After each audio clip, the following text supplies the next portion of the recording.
أسرر خافلوي فلوي أسرر خافلوي أسرر خافلوي فلوي أسرر خافلوي أسرر خافلوي فلوي أسرر خافلوي أسرر خافلوي فلوي أسرر خافلوي أسرر خافلوي فلوي أسرر خافلوي أسرر خافلوي فلوي أسرر خافلوي يلن كما خازبل حيان يلن كما خازبل يلن كما خازبل جالبا جاغادي لابا هادوس يلن كما خازبل يلن يلن يلن يلن يلن يلن هاللويا سلام كريستوس أب كل نجاراتنا يخون كبرنا أملاخ يخون لو ما عن تنبار نريئه قال نيجزابير قال كم زبلي أبت تنبيت دانيال معرف شدشته زلوا كم زي ولا معرف شدشته تنبيت دانيال اللي كم زي معرف شدشته أفقد 10 شعته نتبعيتو تنقص عنجيه تنسى قلتي فخا نابتي قد أنا بس كده كده قومي نتصبحيتو تنقص عنجيه تنسى قلتي فخا نابتي قد أنا بس كده بزي كنت لنا يسوع كريستوس قويتاي هاللويا أملاخنا أجزابير نمسجنك سلزقالك أجزابير بزقالك سلتبارخنا قويتا تمسجن لنفسه كفنا أجزابير سلتبارخ سلتلو سلتعبي أملاخنا أجزابير تمسجن ترفق زي ساعات كلنا عخا تركب بقالك تزارب لبنا أجزابير أرسرس بدرقة هوتنا ألملم كبر كلنا عخا يخون بشم يسوع آمين هاللويا كبرنا أملاخ يخون هاللويا كبرنا أملاخ يخون هاللويا كبرنا أملاخ يخون كبرنا أملاخ يخون هاللويا يسوع كريستوس قويتاي بار حتر زبلنا إجزابير قال كنرينا السخاني عدل على كاذب الحساب عدل على كا يسوع قويتاي عدل على كاذب الحساب إن هنري متحف قدس زرعنا يا أبتم دانيال معرف شدشة أفقد 10 شعة كم زي دقيمة خنبوبين نتصبحيتو تنقص عنجيه تنسى قلتي فخا نابتو قد أنا بس كده يبلنا أفقد إسراء نابتو قد مسك أربا ندانيال إن إحنا نغز أوعو تنقص كأتا دانيال باريح يو أملاخ تخلق زي تقلقلو أملاخ سي كابنا بس كناقفة كادو خالة إلو ندانيال تزاربو شو أفتفقد إسران حرين إسران كتن شو دانيال نقص أو نقص نزل عالم هياوكم هو نقص أبك أدمي أو نصح كونه تاريخي أبك أدمي خا عيبدل كلمه أملاخي ملأ خليه أف أنا بس عطو كتون أجدون إلو ملسه شعو أفقد إسران سلسن كم زبل شعو تنقص عزيو تحقوسه نداني الدما كابت قد أوصو أب أملاخو توكيلو سلزنا برون قال قدعات عي ترخبون يسوع قويتاي أب إسران سلسن كدجما شعو تنقص عزيو تحقوسه نداني الدما كابت قد أوصو أب أملاخو توكيلو سلزنا برون هون قال قدعات عي ترخبون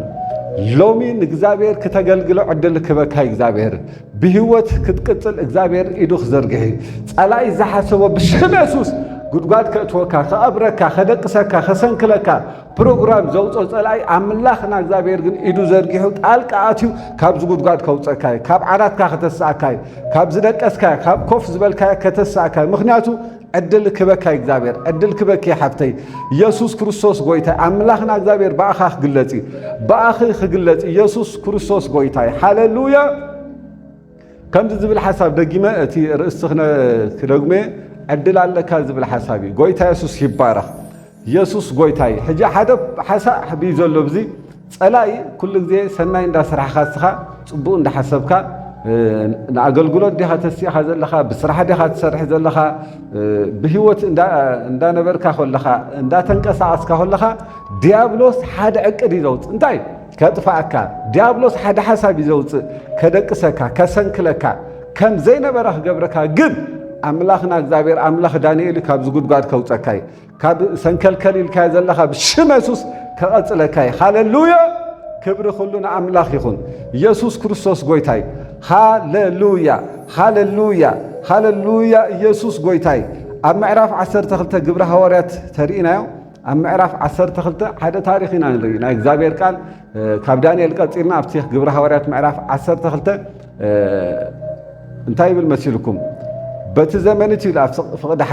ፍቕዲ ሓደ በቲ ዘመንቲ ንጉስ ሄሮዶስ ኣብ ሓያሎ ካብ ማሕበር ክፉ ክገብሮም ኢሉ ዘርግሐ ይብል እጂ ጎይታ ኢየሱስ ይባረኽ ጸላኢ ኩሉ ግዜ ነቲ ጉያኻ ነቲ ሓሳብካ ክዕንቅፍ ነቲ እግዚአብሔር ኣባኻ ሂብካ ዘሎ እግዚአብሔር ኣባኻ ዓቂድዎ ዘሎ እግዚአብሔር ኣባኻ መዲብዎ ዘሎ ልክዕ ከወድቀካ ከሰንክለካ ፕሮግራም ስለ ዘውፅእ ናይ ጸላኢ ሓሳብ ኩሉ ግዜ ንኽትወድቕ ክስንክል ክትበኪ ክትሓዝን ፕሮግራምና ሎሚ በጌታ በኢየሱስ ይጽልይ ኣለኹ ካብዚ ናይ ሰይጣን ሓሳብ ዘውፅእ ናይ እግዚአብሔር ኢድ ካብዚ ናይ ሰይጣን ዕቅድ ዘውፅእ ናይ እግዚአብሔር ኢድ ብሽም ኢየሱስ ክግለጽ እዩ ሃሌሉያ ኢየሱስ ጎይታይ ምክንያቱ ብሩኻት ሓደ ነገር ክንፈልጦ ዘለና ኣምላኽና እግዚአብሔር ኣብዚ ምዕራፍ 12 ተሪእናዮ ናይ ግብረ ሐዋርያት ምዕራፍ 12 ተሪእናዮ ኣምላኽና እግዚአብሔር ኢየሱስ ክርስቶስ ገና ናብ ሰማይ ከይከደ ከሎ ኣብቲ ምዕራፍ ሓደ ካብዚ ከይትወፁ ሓይለ ከይተቐበልኩም ከይትወፁ ኢሉ ኣብቲ ግብረ ሐዋርያት ምዕራፍ ሓደ ሓሳብ ሂብዎን ሕጂ እዚ ሓሳብ እዚ እግዚአብሔር ይፈልጥ እዩ ኣብ ቅድሚኦም ዘሎ ፕሮግራም ኣብ ቅድሚኦም ዘሎ ሓሳብ ኣብቲ ህዝቢ እስራኤል ሓደ ነገር ይፈልጥ እግዚአብሔር እሱ ኸ እንታይ ካብዚ ከይትወፁ ካብዚ ከይትወፁ ምባሉ ሓደ ዕላማ እዩ ዝገብር ዘሎ እግዚአብሔር እሱ ኸ እንታይ ይመስልኩም ብሩኻት ምክንያቱ ኣብቲ ፍቅዲ ክልተ እንታይ ድሉ ኣብቲ ምዕራፍ ክልተ እንታይ ድሉ ብሩኻት ምዕራፍ ክልተ መንፈስ ቅዱስ ወሪዱ ይብለና ኣብ በዓል 50 መዓልቲ መንፈስ ቅዱስ ወሪዱ ይብለና ኢየሱስ ክርስቶስ ጎይታይ ሎሚ ሓደ ነገር ክእውጀ ዕድል ኣለካ ንኽተገልግል ዕድል ኣለካ ሓፍተይ ንኽተገልግሊ ዕድል ኣለኪ ገና ናብቲ ቅድሜኽ ዘሎ ፕሮግራም ንኽትከዲ ህይወትኪ ንኽትቅፅል እግዚአብሔር ሎሚ ንጸላኢኻ ክሕፍሪ ኣሜን ዶ ብሩኻት ሃሌሉያ ክብሪ ኩሉ ንኣምላኽ ይኹን ሕጂ ብሩኻት ሓደ ነገር ክንፈልጦ ዘለና ጸላኢ ኣብቲ ምዕራፍ ሓደ እግዚአብሔር ካብዚ ኣይትውፁ ምስ በሎም ኢየሱስ ካብዚ ኣይትውፁ ምስ በሎም ጸላኢ ኸኣኒ ናቱ ሓሳብ ሒዙ ይድትስእ ናቱ ሓሳብ ሒዙ ወፅእ ምክንያቱ ኣብቲ ምዕራፍ 12 ተሪእናዮ ሄሮዶስ ንያዕቆብ ሰይፍዎ እዩ ዝብለና ሕጂ ካብቲ ሓሳብ ከይወፃና ከለና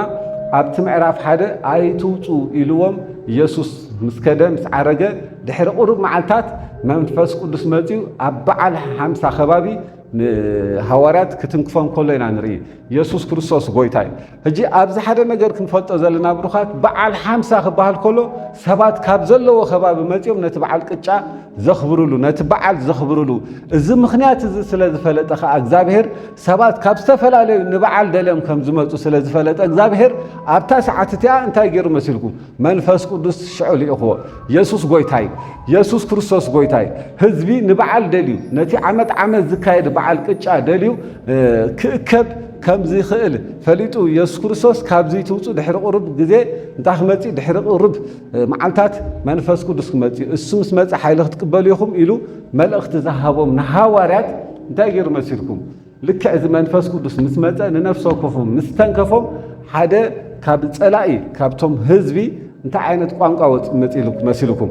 እዚኦም ሲ ወይኒ ሰትዮም እዮም ሰኺሮም እዮም ዘይከውን ድዛረቡ ዘለዎ ሲ ሰኺሮም እዮም ገሊኦም ካ እንታይ ይብሉ በብቋንቋና በብዝመፃናዮ ዓዲ በብዝዓበናሉ በብዝመፃናዮ በብናትና ቋንቋ ይዛረቡ ኣለዉ ኢሎም እንታይ ይገብሩ ኣለዉ ነንሕድዶም ዋጭ ኢሎም ይዛረቡ ኣለዉ ኣብዚ ማእኸል እዩ ካብዚ ማእኸል ትማሊ ፈራሕ ዝነበረ ትማሊ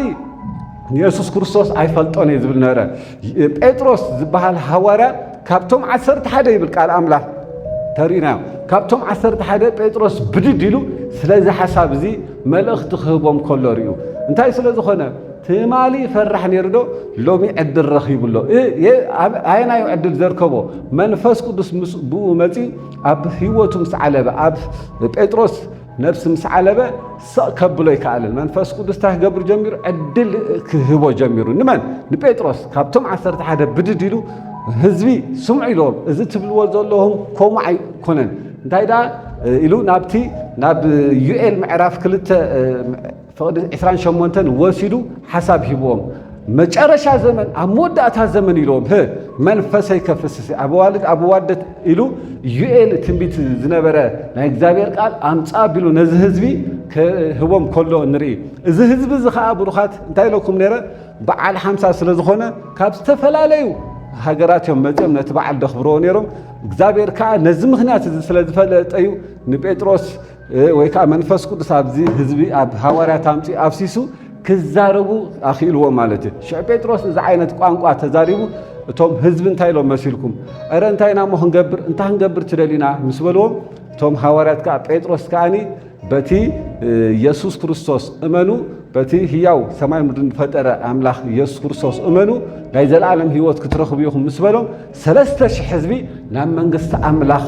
ተጸምቢሮም ማለት እድል አለ ክሎም አንተ ከተገልግሊ እድል አለ ካሎም አንተ ከተገልግል ብሽም ኢየሱስ እድል አለ ካሎም አንተ ከተገልግል የውጃለሁ ጽልያለሁ ንዛመነ ጽልያለሁ እድል አለኪ ካብ ኮፊልኪ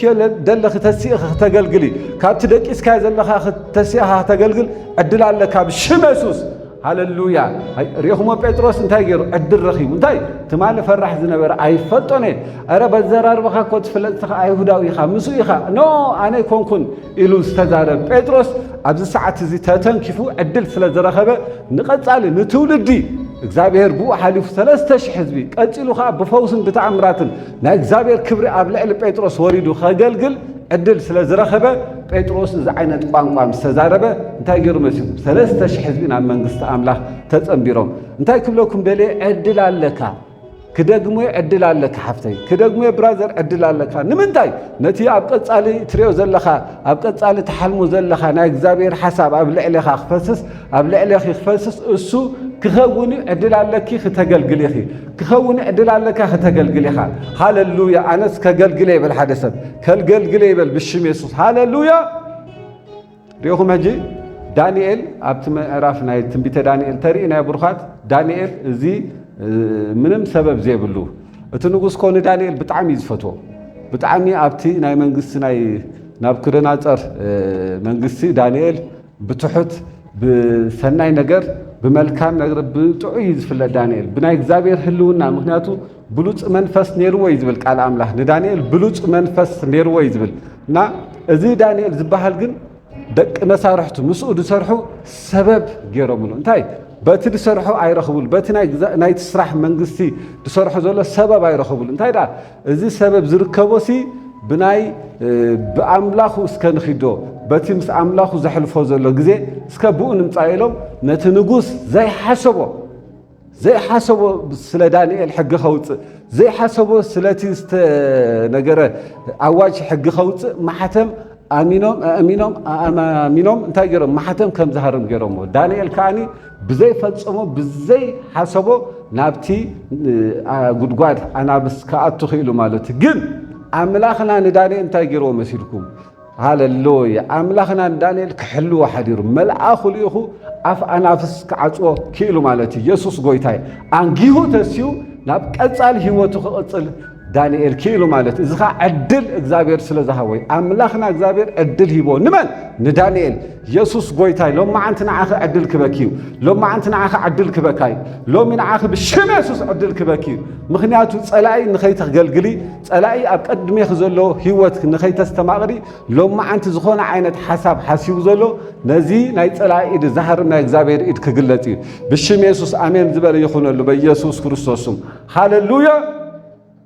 كبرنا أملاخ يخون أبت معرف 10 تخلت ترينا يا بروخات قبر حواريات انتهي بالمسيلكم أفقد حدا بتي زمن نقص هيرودوس أبحيلو كارت محبر كفوخ قبرهم إدو زرقح نياقوب حو يوحنس كأسيفو إذن أيهود بح كم زبلو مصرعي دما وسيخون بيتروس حازو كنا بعد كتشا كأنا برا مس حازو خانا بيت ما أسرت أتو دحرفات سيقا ناب هزبي كوص أدليو ببر بعته خوينهم كحلوه نربعة مدب عقيت حليف هاو بيتروس كم ديلو أب كوينو أب بيت ما أسرتي حلو نبرة أتام حبر جنا منتو خلصع ناب أملاخ تتسلم نبرة كدق ما أب فقدي ثلاثة زين أيهود به كم زبلوا مصرعي دما وسيخون بيتروس حزو كنا بعلك إتشاخ نبرة يخون بروخات كنا بعلك متانيرو بعلك إتشانيرو ኣብቲ ምዕራፍ 2 ተሪእና ኢየሱስ ክርስቶስ ካብዚ ከይትወፁ ኢሉ ምስከደ መንፈስ ቅዱስ ዝመፀ በዓል ቅጫይ ነይሩ ህዝቢ ተኣኪቦም ከለዩ መንፈስ ቅዱስ መፂ በቲ ምኽንያት እቲ ኸዓ ጴጥሮስ ተሲኡ እንታይ ገይሩ ወንጌል ምስ ሰበኸ ናይ ክርስቶስ ሓሳብ ምስ ሰበኸ 3000 ህዝቢ እንታይ ገይሮም ናብ መንግስቲ ኣምላኽ እዚ ፀላእ ኸዓ ናይ እግዚኣብሔር ሲስተም ካብ ናይ እግዚኣብሔር ሓሳብ ወሲዱ ካብ ናይ እግዚኣብሔር ሲስተም ወሲዱ ሪኢኹም በዓል ቅጫ መዓልቲ ንያዕቆብ እንታይ ገይሩ ኣሰይፎ እዚ ነገር ንኣይሁድ ደስ ምባል ደስ ከም ዝበሎም ምስ ረኣየ ስሒቡ ነቲ ኣባጊዕ ይሓሉ ዝተባሃለ ጴጥሮስ ዝበሃል እንታይ ገይሮ ከቲቶ ናበይ ናብ ቤት ማእሰርቲ መዓስ መዓልቲ በዓል ቅጫ ሪኢኹም ፀላኢ ካብ ናይ እግዚኣብሔር ሓሳብ እንታይ ገይሩ እግዚኣብሔር በቲ በዓል እቲ 3000 ህዝቢ መዓት ህዝቢ ከለዉ 3000 ህዝቢ ከም ዝመፁ ገይሩ እታ ሲስተም ተጠቂሙ ፀላእ ኻኒ ብበዓል ቅጫ እንታይ ገይሩ መሲልኩም ንጴጥሮስ ከቲቶ ምክንያቱ እቲ ህዝቢ ክሕጎስ ከሎ እቲ ህዝቢ ክድስት ከሎ ምስ ረኣየ ንጴጥሮስ ከቲቶ ማለት እዩ ኢየሱስ ጎይታይ ሓደ ነገር ክእውጀ እግዚአብሔር ሰሓቅ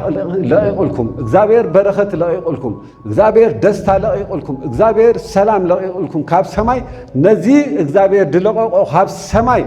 ነዚ ክምንዝዕ ነዚ ሰሓቅ ክምንዝዕ ነዚ ሰላምኩም ክምንዝዕ ነዚ በረኸት ክምንዝዕ እግዚአብሔር ሓዳር ሂብኩም እግዚአብሔር ቆልዕ ሂብኩም ግን ፀላኢ ልክዕ በዚ ዓይነት ሓሳብ በረኸትኩም ክወስድ ዝተለኣኸ ናይ ፀላእ ሓሳብ ብሽም ኢየሱስ ይበተን በኢየሱስ ክርስቶስ ይበተን ናይ ፀላእ ሓሳብ ድብለቕለቕ ይበል በኢየሱስም ምክንያቱ ሪኢኹም ዶ ኣብ በዓል ቅጫ እግዚአብሔር 3000 ህዝቢ ናብ መንግስቱ ሰምፀ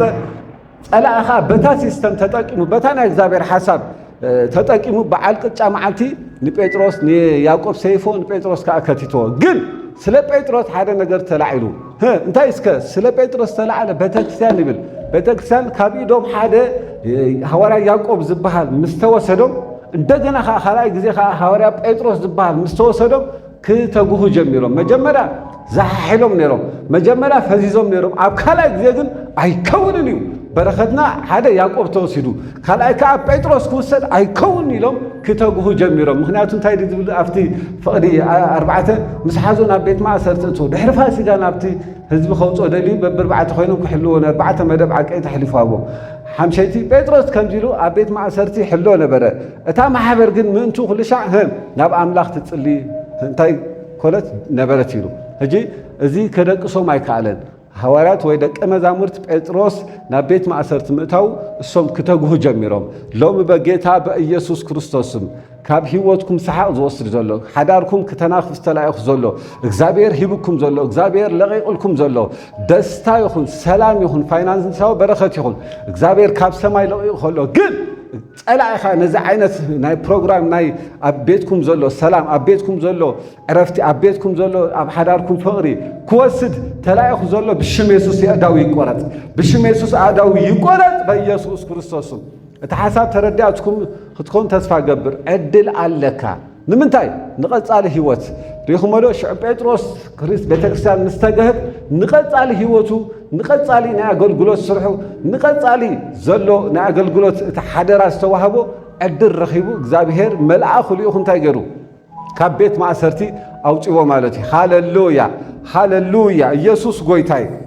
ክብርን ኣምላኽ ይኹን ሎሚ ዕድል ኣለኒ ከገልግል ዕድል ተዋሂብንሎ ካብ ሰማይ ዕድል ተዋሂብንሎ ካብ ሰማይ ዕድል ተዋሂብንሎ በጌታ በኢየሱስም ዕድል ኣለኒ ኢየሱስ ጎይታይ ሃሌሉያ ኢየሱስ ጎይታይ ሎሚ ከተገልግል ዕድል ኣለካ ንጽባሒቱ ዘሎ ፕሮግራም ንቐጻሊ ዘሎ ፕሮግራም ንህይወትካ ንኽትጎይ ሎሚ ማዓንቲ እግዚአብሔር ዕድል ሂብካሎ ዕድል ሂብንሎ ዕድል ሂብንሎ በኢየሱስም ዕድል ሂብንሎ በሉስከ ዕድል ሂብንሎ ሃሌሉያ እግዚአብሔር ዝበሎ እሱዩ ዝኸውን እግዚአብሔር ዝበሎ እሱዩ ዝኸውን እግዚአብሔር ዝበሎ እሱዩ ዝኸውን እግዚአብሔር ዝበሎ እሱዩ ዝኸውን ሓወይ ዕድል ኣለካ ሓፍተይ ዕድል ኣለኪ ፀላኢ ዝሓሰቦ ኣይከውንን እዩ ፀላኢ ዝመደቦ ኣብ ህይወትካ ኣይከውንን እዩ ሓደ ሰብ ፀላኢ ዝመደቦ ኣይከውንን ይበል ሃሌሉያ ሃሌሉያ በዚ ቪድዮ ትከታተሉ ዘለኹም ንዓኹም ናይ ብስራት ክዛርቤ መልእኽት ለኒ በጌታ በኢየሱስም በቪዲዮ ተከታተሉ ዘለኹም በጌታ በኢየሱስም ዕድል አለክ ብሽም ኢየሱስ በጌታ በኢየሱስም ጽልይ ያለኹ ዕድል አለኪ ጸላይ ኮፍ አቢልኪ ጸላይ ገዛኽ ዓጢኺ ንኽትበኺ ጸላይ ገዛኽ ዓጢኻ ከተጉረምርም ዝመደቡ አብልዕሌኻ አይከውኒ አምላኽና እግዚአብሔር ግን ህይወትካ ከቅጽል እዩ ዕድል ሂብካሎ በዚ ቪዲዮ ትከታተል ዘለኻ በዚ ቪዲዮ ትከታተል ዘለኽ ብሽም ኢየሱስ ይውጀልክለኹ በኢየሱስ ክርስቶስም ዕድል አለኪ ገና ክትጎይ ይኺ ገና ክትገልግል ይኺ ገና ንእግዚአብሔር ክዝምር ይኺ ገና በኢየሱስ ክርስቶስም ክዝምር ይኺ በዚ ቪዲዮ ትከታተል ዘለኻ ወንድሜ በዚ ቪዲዮ ትከታተል ዘለኻ ሓፍቴ በኢየሱስ ክርስቶስም እንደገና ክትጎይ ይኺ ጸላይ ዝሓሰቡ አይከውኒ አምላኽና እግዚአብሔር ሰላም ሂብክ ዘሎ ነዚ ሰላም ክምንጥል ዝተላኸ ዲያብሎስ ብሽም ኢየሱስ ይእዳው ይቆረጽ ነዚ ሰላም ነዚ ሰሓቅ ነዚ ደስታ ነዚ በረኸት ክምንዝዕ ኢሉ ዝተላኸ ሰይጣን ብሽም ኢየሱስ ይእዳው ይቆረጽ በናዝሬቱ በኢየሱስም ይቆረጽ ናይ ዳንኤል አምላኽ ሎሚ በኢየሱስ ክርስቶስም አምላኽ አቦታትና ይውጀልካለሁ አምላኽ አቦታትና አብ ህይወትካ ሓድሽ ነገር ክገብር አምላኽ አቦታትና አብ ህይወትካ ሓድሽ ነገር ክኸውን እሱ ኻኒ ንቅድሚት ንኽትጎይ ሎማ አንተ ኃይሊ ክበካይ በኢየሱስ ኃይሊ ክበኪ በኢየሱስም ኃይሊ ክበኪ በኢየሱስ ኃይሊ ክበካይ በኢየሱስ ሃሌሉያ ኢየሱስ ጎይታይ ሪኹሞ ብሩኻት ሄሮዶስ ካብትና እግዚአብሔር ሐሳብ ወሲድዩ ኣብ በዓል ቅጫ ንጴጥሮስ የእትዩ ንጽባሕቱ ኣብ ማእኸል ህዝቢ ክስይፎይሉ ፕሮግራም አውፂ ነይሩ እግዚአብሔር ግን ነዚ ናይ ሰይጣን ፕሮግራም ሪኹሞ ብሩኻት እግዚአብሔር ናይ ሰይጣን ፕሮግራም ናይ ሄሮዶስ ሐሳብ ስለ ዝፈለጠ ትግሃት ኣብ ሐዋርያት ኃይሊ ልኢኹ እንደገና ክተጉህ ጀሚሮም እዞም ሐዋርያት እዞም ቤተክርስቲያን ከዓ ስለ ጴጥሮስ ትተግህ ኔራ ተባይልኹም ተጻሕፈ ሎሚ በኢየሱስ ክርስቶስም ትግሃት ኣብ ልዕሌና ኃይሊ ኣብ ልዕሌና ንቐጻሊ ህይወት ዝኾነና ንቐጻሊ ኣገልግሎት ዝኾነና ትግሃት ሎማዓንቲ ይወሃበና ብሽም ኢየሱስ ሃሌሉያ ሲስተም ናይ እግዚአብሔር ሐሳብ ወሲዱ ከጥቃዓክ ዝተለኣኸ ሰይጣን ግን ሎማዓንቲ ይሕፈር እዚ ጥራሕ ኣይኮነን ኣብ ካልእ ምዕራፋት ተሪእናዮ ኣብ ካልእ መጽሓፍ ተሪእናዮ ሙሴ እግዚአብሔር ልክዕ ንሙሴ ክጽውዕ ከሎ እግዚአብሔር እንታይ ኢልዎ መሲልኩም ንሙሴ ኣብቲ ቆጥቋጥ ምስ ተገለጸሉ ንዓና ፈርዖን ክልእኸካ ኢሎ ህዝበይ ኣውያት ናይ ህዝበይ ሰሚዕ ኣለኹ ኢሎ ሽዑ እንታይ ክትከውን ኢኻ ኢሎ ናብ ፈርዖን ከድካ ህዝበይ ልቐቕ ኢልካ ህዝበይ ክተልቀቕ ኢኻ እሶም ህዝበይ ክኾኑ እዮም ኣነኻ ኣምላኽም ክኸውን ኢሉ እዚ ሓሳብ ተረዳዲኦም ሓሳብ እግዚአብሔር ንሙሴ ሂቦ ኣሮን ሓውኻ ይመጽእ ኣሎ ኢሉ ኩሉ ሓሳባት ሂቡ ናብ ፈርዖን ክኸይድ ከሎ ሓንቲ ነገር ግን ከይትርስዕ ኢልዎ ሓንቲ ነገር ከይትርስዕ ኢልዎ እሱ ኸ እንታይ እታ በትሪ ከይትርስዕ ኢልዎ እንታይ ድገይሩ መሲልኩም ብሩኻት ሙሴ ኣነ መነ ናብ ፈርዖን ዝኸይድ ኣነ ይክእልኒ ምስ በሎ ምልክታት ከሪኦ ጀሚሩ እንታይ ኣብ ኢድካ ዘላ በትሪ እታ 40 ዓመት ናይ ሓሙ ናይ የትሮ ኣባጊዕ ዝጓስየላ ዝነበረ ሙሴ እታ በትሪ እቲኣ ከም ኖርማል በትሪ ኣብ ኢድ ሙሴ ነይራ ቅድሚ ሕጂ ግን ኣምላኽና እግዚአብሔር ብዛዕባ ህዝቡ ክዛረብ ከሎ ንሙሴ ክልእኾ ከሎ የዕጢቑ እዩ ዝልእኾ ዘሎ ኢየሱስ ክርስቶስ ጎይታይ እንታይ የዕጢቑ እዩ ዝልእኾ ዘሎ ብምልክታት እዩ ዝልእኾ ዘሎ እሱ ኸ እንታይ ኢሉ መሲልኩም እታ በትሪ ከይትማልኣ ምክንያቱ እታ በትሪ ደርቢ እያ ሞ ኢሎ ደርቢ ምሰበላ ተመን እያ ተቐይራ እታ ሙሴ ብዙሕ ዓመታት ዝሓዛ በትሪ ተመን ተቐይራ ሕጂ ኣልዕላ ኢሉ ኣልዒሉ እዛ በትሪ እዚኣ ከይትርስዕ ኢሉ ናብ ፈርዖን ሒዝካ ያኺድ ኢልዎ ብሩኻት ሓደ ነገር ከነሰብሎ ዘለና ሪኹም ሙሴ እታ በትሪ ናብ ፈርዖን ሒዙ ኸይዱ ልክዕ ህዝበይ ልቐቕ ኢልካ እግዚአብሔር ኢሉ ምስ ተዛረቦ ምልክታት ከሪኦ ጀሚሩ እታ በትሪ ደርቢዋ ማለት እዩ እታ በትሪ ምስ ደርበያ ተመን ተቐይራ እዚ ንሙሴ ሓደ ሓድሽ ተኣምር እዩ ኣብ ህይወቱ ተራእዩ ዘይፈልጥ እዩ ፈርዖን ከዓኒ ናይ ፈርዖን ጠንቆልቲ ፈርዖን ሟርተኛታት ናይ ፈርዖን ብጣዕሚ ምስኡ ዘገልግሎ ንፈርዖን ማለት ሟርተኛ ጠንቆልቲ እታ በትሪ እሶም በትሪ ሒዞም ነይሮም እሶም ካልክዕ ከምቲ ሙሴ ዝገበራ በትሪ እንታይ ገይሮም ደርብዮማ ናቶም ከእንታይ ተቐይራ ናይ ፈርዖን በትሪ እንታይ ተቐይራ ተመን ተቐይራ ሪኹማ ዶ ብሩኻት እግዚአብሔር ሓሳብ ሒዙ ልኢኽዎ እቲ ጸላእ ኸዓኒ ካብ ናይ እግዚአብሔር ሓሳብ ልክዕ በትሪ ተመን ምስ ተቐየረ ታ በትሪ እቲ ሟርተኛ ናይ ፈርዖን ከዓኒ ታ በትሪ ምስ ደርብያ ተመን ተቐይራ ግን እቲ ጾታ እኮ ሓደ እዩ ናይ ሙሴ በትሪ ተመን ተቐይሩ ናይ ፈርዖን በትሪ ተመን ተቐይራ ግን أما جرشة وتصيت دلنا وتصيت خاني تاي بلافتق قال ترينا نتي ناي فرعون تمن بلعته تا تمن ناي موسى استغيرسي نتي ناي تمن ناي فرعون بلعته مغنياتو اتي سماين مدر نفطر املاح زودادور يلن اتنا عين عخو من زفطرنا املاح زودادور يلن يشنف انبر اشنفني اب زمانات ترينا ابوتاتنا እግዚአብሔር በቦታትና እንዳሰርሐ አሸንፊ ቅርጽሙ አርኢዩ ኢየሱስ ክርስቶስ ጎይታይ ፈርዖን ቅርጽም ሒዙ ተተንሰ ዳጎን ቅርጽም ሒዙ ተተሰ ጎልያድ ቅርጽም ሒዙ ተተሰ እግዚአብሔር ግን እንዳበለ እንዳሳዓረ እግዚአብሔር ቃል አምላክ ክዛርኩ ከሎ ተማልን ሎምን ዘላለም እሱ ህያው ተባሂለኩም ተጻፈ ሪኹ ሞዶ ብሩኻት ሙሴ ታበትር ሒዙ ምስከደ ፈርዖን ካ በትሩ ተመን ቀይርዋይ ሓደ ተመሳሳለ መጨረሻ ውጽኢት ግን ናይ እግዚአብሔር በትር አሸንፋ ናይ እግዚአብሔር በትር አሕሚቃ ሎሚ ዕድል ክህበካ ስለዝደለ እግዚአብሔር ዕድል ከቀጽለኪ ከተገልግሊ ክዝምሪ ከተገልግል ክዝምር ክሰርሕ ሓዳር ክትገብር ክትወልድ እግዚአብሔር ሎማ አንቲ ዕድል ሂብካሎ ነዚ ዕድል እግዚአብሔር ዝሃበካ ልክዕ ሰይጣን ኮስሪሉ ፕሮግራም ገይሩ ዘሎ ሰይጣን ካ ይእውጃለኹ የእዳው ይቆረጽ حساب ناي سيطان يتحرم حساب ديابلوس سرح يفرس بشم يسوس هاللويا هذا سب عدل علني بل عدل علني هاللويا كتقلقل يخ عدل عليك تقلقل يخ عدل عليك راباكا شاكا بلادوسو كوبلودوسي عدل عليك ريخ مدو بروخات እግዚአብሔር ዕድል ክበካ ኸሎ ነቲ ዕድል ተጠቂም ካንተ ክትገብር ኣለካ ክትጎይል ለካ ክትዓይል ለካ ክትሰርሕ ኣለካ ሃሌሉያ ከገልግለ ይበል ሓደ ሰብ ክሰርሕ ይበል ሓደ ሰብ ኢየሱስ ጎይታይ ሃሌሉያ የውጃለሁ ስራሕ ናይ ጸልማት ይፍረስ ስራሕ አጋንንት ይፍረስ ስራሕ ናይ ዲያብሎስ ይፍረስ የውጃለሁ ብሽም ኢየሱስ ስራሕ አጋንንት ይፍረስ ስራሕ ናይ ጸልማት ይፍረስ ስራሕ ናይ መናፍስ ናይ ጸልማት ይፍረስ ሰላም ክወስድ ናይ ሓዳርካ ሰላም ናይ ህይወትካ ሰላም ናይ ዳውካ ስራሕ ክበልዕ ዝተላኸ ሰላም መንፈስ ብሽም ኢየሱስ ስራሕ ይፍርሰለሁ ብሽም ኢየሱስ ስራሕ ይፍርሰለሁ ብሽም ኢየሱስ ስራሕ ይፍርሰለሁ ሃሌሉያ ብሩኻት ከምዝ በሉስኪ ዕድላለኒ በሉስኪ ዕድላለኒ ሃሌሉያ ዕድላለኒ በሉስኪ ዕድላለኒ ሃሌሉያ ሪኹም ወደ ሎማ አንተ እግዚአብሔር እዚ መልእኽቲ ይህብና እንታይ ዝብል ዕድል ሂበኩም ኣለኹ ንምንታይ ንቐጻሊ ህይወትና ንኽነገልግል ንቐጻሊ ህይወትና ርኢና ዘይንፈልጥ እግዚአብሔር ክገልጸና ከርኤልና እግዚአብሔር በቃ ራብትሱ ዘዳልወልና በረኸት ክንኣቱ ሪኹም አንጊሁ ተስዩ ኮይ ዝብል አንጊሁ ወጪ ኮይ ዝብል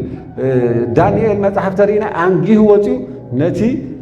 በተለይ ትንጉስ አንጊሁ ተስዩ እንዳጎየ ኸይዱ ኣብቲ ዳንኤል ዝነበረ ጉድጓድ ከፊቱ እንታይሎ ዳንኤል እትተምልኾ ኩሉ ግዜ ተምልኾ ህያው አምላኽ ከድሕነካ ዶ ኸኣለ ኢልዎ ዳንኤል ከዓ ንጉስ ሆይ 1000 ዓመት ንገስ ኢልዎ ኣብ ቅድሚኡ ምንም በደል ኣይበደልኩን ኣብ ቅድሚኻ ከዓ ኣይበደልኩን ሕጂ ምንም እቶም ኣናብስቲ ክጎድኡኑ ኣይከኣሉን ኣምላኸይ እንታይ ገይር መሲሉ ክብሎ ኣምላኸይ መልኣኹ ልኢኹ ኣፎም ዓፂለ ኢሉ ሎሚ በኢየሱስም ናይ ሰይጣን ኣፍ ይተዓጾ ናይ ዲያብሎስ ኣፍ ይተዓጾ ብሽም ኢየሱስ ይውጃለኹ ኣብ በረኸት ክኸኣቱ ዝደሊ ኣብ ሰላም ክኸኣቱ ዝደሊ ናይ ሰይጣን ኣፍ ብሽም ኢየሱስ በረኸት ክኽበልዕ ሰላም ክኽበልዕ ጉዳይ ክኽበልዕ ዝተለኣኸ ሰይጣን ብሽም ኢየሱስ ኣምላኽና መልኣኽ ልኢኹ በኢየሱስም ኣፍ ጸላይ ይተዓጾ ኣፍ ጸላይ ይተዓጾ በረኸት በኢየሱስም ክበልዕ ዝተለኣኸ ሰላም ክኽበልዕ ዝተለኣኸ ሓዳር ክኽብፅብፅ ዝተለኣኸ ደቂ ክሕምም ዝተለኣኸ በጌታ በኢየሱስም እውጃለኹ ስራሕኻ ከበላሹ ዝተለኣኸ በናዝሬቱ በኢየሱስም ናይ ሰይጣን ሓሳብ ኣፉ ብሽም ኢየሱስ ይተዓጾ ኣምላኽና መልኣኹ ልኢኹ በኢየሱስም ኣፍ ሰይጣን ይዕፀዎ ብሽም ኢየሱስ ኣፍ ሰይጣን ይተዓጾ ዕድል ኣለካ ብራዘር ዕድል ኣለኪ ሲስተር ዕድል ኣለኪ ብራዘር ዕድል ኣለካ ንምንታይ ነቲ ቐጻሊ ዘሎ ህይወትካ እግዚአብሔር ሎሚ ዓቕሚ ሂብካሎ ሎሚ እስትንፋስካ ኣቐፂልወሎ ሎሚ ብህይወት ኣንቢርካሎ ብዙሓት እኮ ክነብሩ ዝግቦም ብዙሓት እኮ ኣለኹ እንዳበሉ ንዓመታ ከምዚ ክገብረ እንዳበሉ የለውን እኮ ብሰዓት እዚ ግን ሎሚ ዕድል ሂብና ዘሎ ነሰላስሎ ብሩኻት ነዚ ዕድል ሂብና ዘሎ ተጠቂምና ወንጌል ንስራሕ ነዚ ዕድል ሂብና ተጠቂምና ሰናይ ነገር ንዕየይ ነዚ ዕድል እዚ ተዋሂብና ዘሎ ንቤተ ክርስቲያን ሰናይ ነገር ንስራሕ ንኣገልገልቲ ሰናይ ነገር ንስራሕ ኣብ ንሕድሕድና ሰናይ ነገር ይኹን በጌታ በኢየሱስም ነዚ ዕድል እዚ ተዋሂብካ ዘሎ ብራዘር ደው ኢልካ ሓሰብና እግዚአብሔር ነዚ ዕድል ሂብካ ዘሎ እንታይ እዩ ኣምላኸይ እንታይ እዩ ዕድል ሂብካ ዘለኻ ኣለኹ ኣነ ዝፈልጦም ብዙሓት መይቶም እዮም ብዙሓት በቃ የለውን ብህይወት ክነብሩ እንዳሓሰቡ ከለው የለውን ግን ኣነ ግን ብህይወት ኣለኹ እንታይ ስለ ዝኾንከ ኢልካ ንእግዚአብሔር ሕተቶ እግዚአብሔር ከዓ ክምልሰልካዮ ዕድል ሂበካ ኣለኹ ወደይ ኣገልግል ኢሉ ዕድል ክበካዮ ወደይ ንዝጠፉ ጓለይ ንዝጠፉ ንኽትመልሲ ንቤት ኣምላኽ ንቤተይ ክትመልሲ ዕድል ሂበክለኹ ኢሉ መልሲ ክበኪ መንፈስ ቅዱስ ሃሌሉያ ሃሌሉያ ሃሌሉያ ኢየሱስ ጎይታይ ትዝክሮ ዶ ብሩኻት ኣብቲ ነገሥት ምዕራፍ ካልኣይ ነገሥት ምዕራፍ 7 ሓደ ነገር ይብል ቃል ኣምላኽ እንታይ ይብል እዚኣ አንቢበ ክውድየ ኣብ ነገሥት እንታይ ይብል መሲልኩም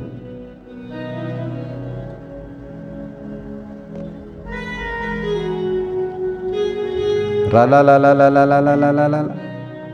ካልኣይ ነገሥት ምዕራፍ 7 ኖ ኣብ ቀዳማይ ነገሥት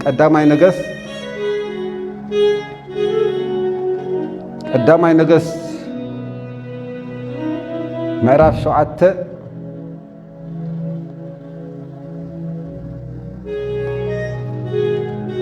ኢየሱስ ክርስቶስ ጎይታይ ሃሌሉያ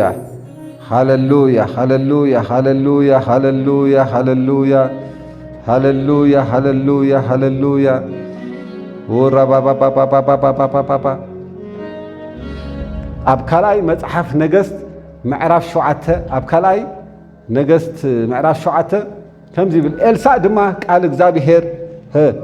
እግዚአብሔር ስምዑ በለ እግዚአብሔር ከምዚ ይብል ኣሎ ጽባሕ ከምዚ ግዜ እዚ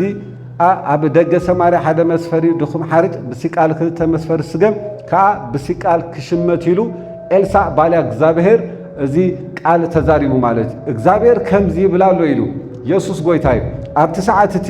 ኣብቲ ኤልሳዕ ዝነብረሉ ኣብቲ ሰማርያ ብዙሕ ጥሜት ነይሩ ብዙሕ ድርቂ ነይሩ ሰባት ይሞቱ ነይሮም ናይ ኣድጊ ርእሲ ይብላዕ ነይሩ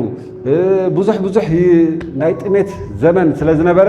ኣብዚ ሰዓት እዚ ግን ጽባሕ ከምዚ ሰዓት ከምዚ ክኸውን ኢሉ ኤልሳዕ ተዛሪቡ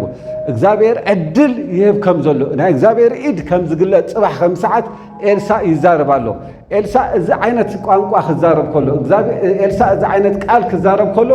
ኣምላኽና እግዚአብሔር ክነግረኩም እንታይ ገይሩ መሲልኩም ካብ ቀጽሪ ወፂኦም ዝነብሩ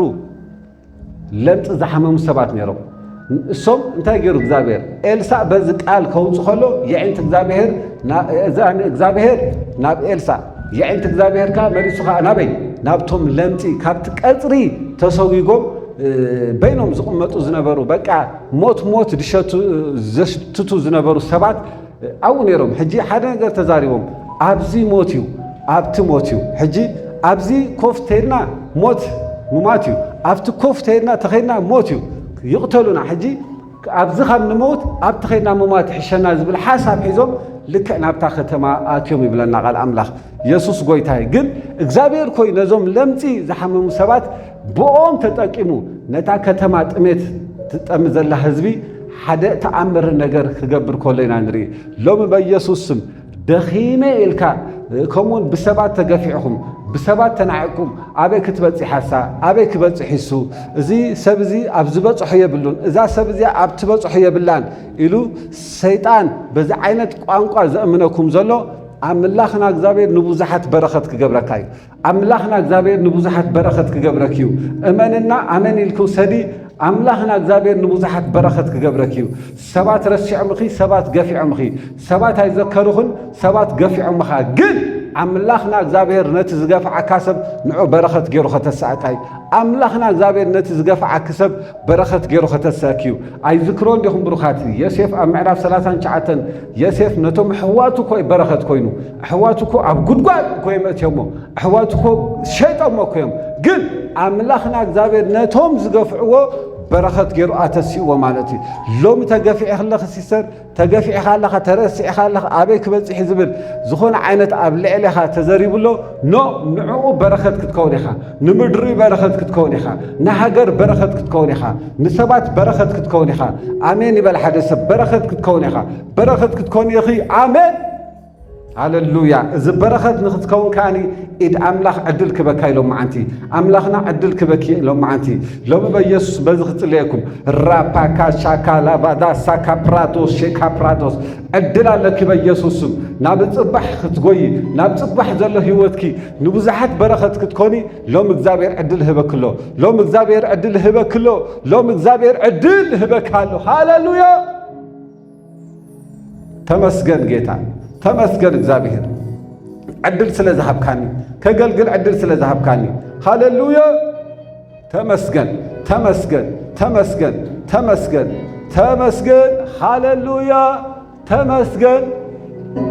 عسرارح فلوي فلوي عسرارح فلوي عسرارح فلوي فلوي عسرارح فلوي عسرارح فلوي فلوي عسرارح فلوي عسرارح فلوي فلوي عسرارح فلوي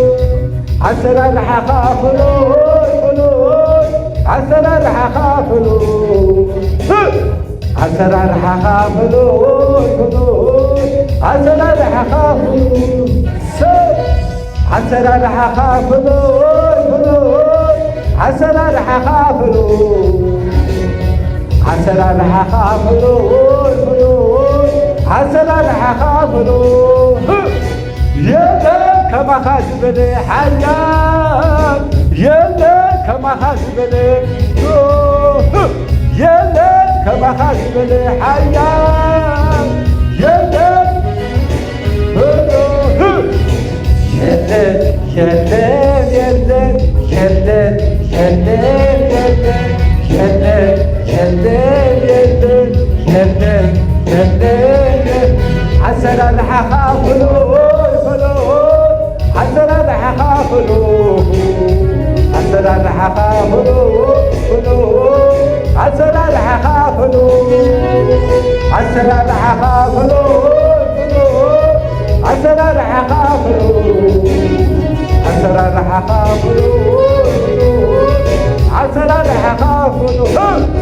يلا كما خازبني حيان يلا كما خازبني فلوي يلا كما خازبني حيان يلا كما خازبني يلا يلا يلا يلا يلا يلا يلا يلا يلا يلا يلا يلا يلا يلا هلوي هلوي هلوي هلوي هلوي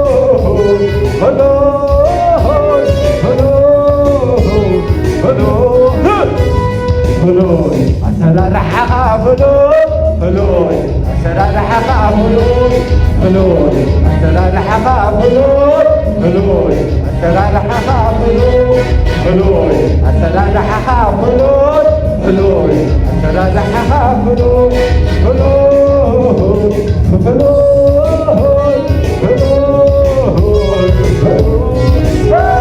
فلوي عسرارح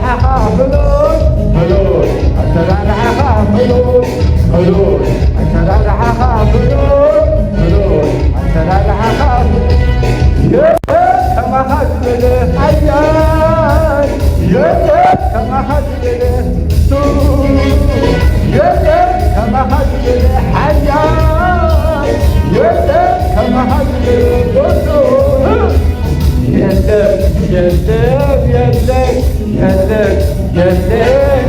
يلا يلا يلا يلا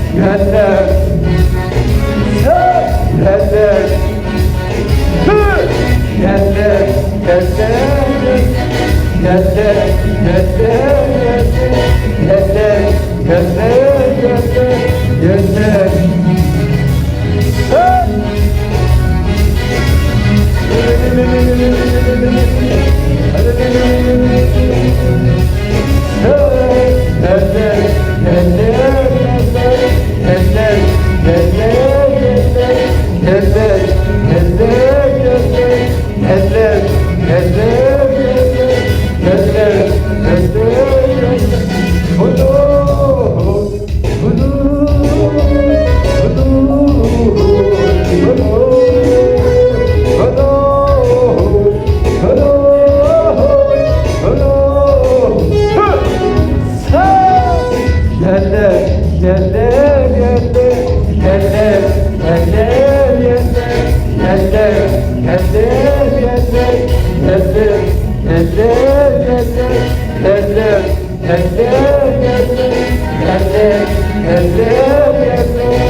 ሰላም